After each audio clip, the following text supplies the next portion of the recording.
Continuemos en los comentarios de texto de Historia de la Psicología. Vamos a hablar de Ebbinghaus, el estudio experimental de la memoria. Entremos en la contextualización, la identificación de la corriente intelectual a la que se adscribe el texto. En psicología existen una serie de supuestos o premisas que pueden considerarse esenciales y que se encuentran entre los postulados o paradigmas de diversas escuelas. Este es el caso del asociacionalismo. Las teorías asociacionistas consideran que un fenómeno psicológico puede ser explicado a partir de la conexión entre elementos más básicos que el propio fenómeno. Se supone que existen fuerzas que conectan dichos elementos y que deben ser descubiertas por la investigación psicológica para comprender bien los procesos que dan lugar a la conciencia o al comportamiento. Estas ideas siguen la tradición del empirismo filosófico o camino de las ideas, que mantenía que los procesos mentales son simple expresión de la asociación de experiencias sensoriales. Ideas, dicen ellos. En el mundo de la mente encontramos fuerzas semejantes a las presentes en el mundo físico, las leyes o principios de la asociación, que conectan estas ideas dando lugar a los procesos mentales. Hablemos de la identificación de la época en que fue escrito. El texto fue escrito a finales del XIX, una etapa de fundación de la psicología que daba sus primeros pasos como joven disciplina científica desvinculándose de la filosofía. Concretamente, podemos fecharlo en 1885. La identificación del autor y, si es posible, de la obra a que pertenece. El texto pertenece a la obra Sobre la memoria y su autor es Hermann Ebbinghaus, 1850-1909. Filósofo y psicólogo alemán que fue el primero en estudiar científicamente la memoria. Fue catedrático en las universidades de Breslau y Halle y se le considera uno de los padres de la psicología científica. Contribuyó de manera notable al estudio científico de la memoria y expresó el convencimiento, en contra de Boone, en su programa de Leipzig, de que los métodos cuantitativos eran aplicables a los procesos mentales superiores.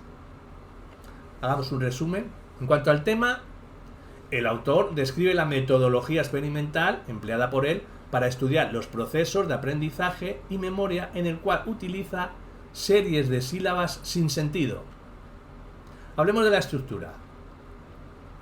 En primer lugar, Ebbinghaus describe el material utilizado en sus experimentos, todas las sílabas que en idioma alemán pueden componerse formadas por una vocal entre dos consonantes, unas 2300. A continuación, describe el procedimiento. Se extrae al azar una serie constituida por un número determinado de estas sílabas y se procede a su memorización mediante la lectura repetida en voz alta, proceso que se considera concluido una vez que el sujeto es capaz de repetir toda la serie sin interrupciones ni fallos a una determinada velocidad. A continuación, Ebbinghaus enumera las ventajas que posee la utilización de sílabas sin sentido con respecto al uso de material estructurado semánticamente en verso o en prosa. Las sílabas sin sentido son más simples y homogéneas, si bien puntualiza que la homogeneidad no es tanta como cabría esperar y que hay en ellas diferentes grados de dificultad. Y están libres de potenciales influencias en el sujeto, las cuales son difíciles de controlar experimentalmente, como recuerdos, núcleos de interés, sentimientos estéticos, etc. Además, las series de sílabas sin sentido permiten una cantidad inagotable de combinaciones. Se pueden comparar entre sí fácilmente y permiten una variación cuantitativa cómoda, que en un texto estructurado con sus finales cambios de estrofa es más complejo establecer. Por último, considera que las series de sílabas son superiores a las numéricas, ya que estas últimas poseen un escaso número de elementos básicos. En un último epígrafe, nuestro autor, ejemplar en cuanto a rigor experimental, especifica las condiciones experimentales elaboradas con el fin de mantener la máxima constancia posible en cada ensayo. Serían: las series fueron siempre leídas en su totalidad. manteniendo una velocidad constante, con los acentos pautados de antemano. Las pausas entre el aprendizaje de una y otra serie también fueron pautadas. Se estableció un control sobre posibles distracciones y se mantuvo un ambiente constante y ocupaciones previas al experimento idénticas. Y se procuró evitar el uso de recursos como la mnemotecnia que fueran más allá de la simple repetición. ¿Qué ideas defiende el autor? La memoria está considerada un proceso psicológico superior. Wundt recientemente había negado, en contra de sus planteamientos iniciales, que los procesos psicológicos superiores pudieran ser objetivo de estudio experimental, y había delimitado el terreno de los métodos experimentales en psicología solo para los procesos psicológicos más simples. La memoria, pues, quedaba fuera del ámbito metodológico científico. La principal aportación de Ebbinghaus es que existen condiciones de la memoria que sí son susceptibles de medición en su sentido más estrictamente experimental, con un control de las condiciones iniciales, de las posibles variables extrañas e interpretación de los resultados. Hablemos de la ampliación del significado y la relación entre las ideas defendidas en el texto y la corriente intelectual y la época a la que pertenece. Al igual que Ebbinghaus, los investigadores de la escuela de Würzburg, en especial su principal representante, Oswald Kulpe, sostenían que los procesos psicológicos superiores son susceptibles de ser estudiados mediante el enfoque experimental.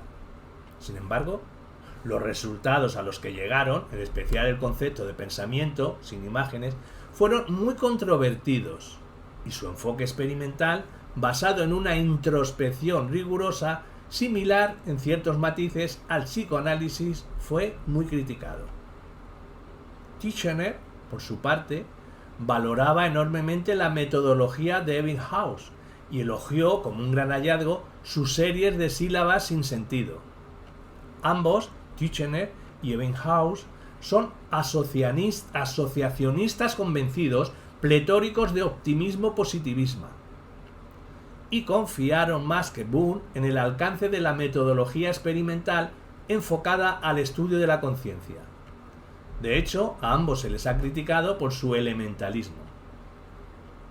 Es interesante contrarrestar el rigor experimental de Ebbinghaus con el método psicoanalítico de Freud, para quien, a pesar de compartir la meta con los demás fundadores de crear una psicología científica, la verificación experimental de sus teorías resultaba trivial, ya que consideraba que el éxito terapéutico era suficiente prueba de la verdad científica de su teoría. En cuanto a la tercera gran corriente de fundación, la psicología de la adaptación, funcionalismo, se pueden ver múltiples relaciones con el enfoque de Ebbinghaus, en el sentido de que nuestro autor estaba interesado como los funcionalistas en las aplicaciones prácticas de los estudios psicológicos, y en sus investigaciones sobre la memoria trató de establecer diferentes curvas de aprendizaje, así como su famosa curva del olvido, dirigiendo su interés más hacia el rendimiento en la tarea que hacia la propia introspección del sujeto. Y hablando de la relación entre las ideas del texto y otras del mismo autor, podemos decir, como hemos mencionado, que además de la potencia de los diseños experimentales, la principal aportación de Ebbinghaus al estudio de la memoria fue el desarrollo de sus conocidas curvas de aprendizaje y olvido, que describían el grado de éxito obtenido mediante el aprendizaje en función de diversas variables: cantidad de palabras aprendidas, número de repeticiones necesarias para aprenderlas y el tiempo que se mantiene lo aprendido en la memoria. Y hablemos de las semejanzas y diferencias entre las ideas del texto y la de otros autores y corrientes intelectuales. Aunque pertenece a una época bastante posterior, no podemos dejar de mencionar a Bartlett, otro gran investigador de la memoria, que se propuso analizar el recuerdo tal como se da en la vida cotidiana, huyendo de la artificialidad de las sílabas sin sentido. Existe un acuerdo generalizado en contraponer dos grandes tendencias: enfoque Ebbinghaus versus enfoque Bartlett, el asociacionismo versus cognitivismo, Bartlett es considerado un antecesor de la moderna psicología cognitiva. Así, mientras el asociacionismo considera a un sujeto pasivo meramente receptor de estímulos y emisor de respuesta a estos estímulos, o sujeto aprendiz de asociaciones, el cognitivismo postula a un sujeto activo, que selecciona, reinterpreta, elabora y almacena información, y en función de este procesamiento de la información, responde, es decir, actúa. Hagamos la discusión en cuanto a la actualidad del tema tratado y la validez de sus ideas. Ya hemos mencionado que los planteamientos de Ebbinghaus, enfocados a las aplicaciones prácticas, influyeron en una de las corrientes principales de la historia de la psicología, el funcionalismo. Asimismo, sus diseños experimentales son celebrados incluso hoy en día, y sus curvas de aprendizaje y olvido aún se aplican actualmente en técnicas de estudio. Conjeturas sobre las relaciones entre las ideas del texto y las características socioculturales de la época en la que fue escrito. Como otros psicólogos de su época, Ebbinghaus estuvo influido por el positivismo, la influencia de las ideas darwinianas, según las cuales las facultades mentales y en general cualquier conducta de los organismos cumplen una función adaptativa, también está latente.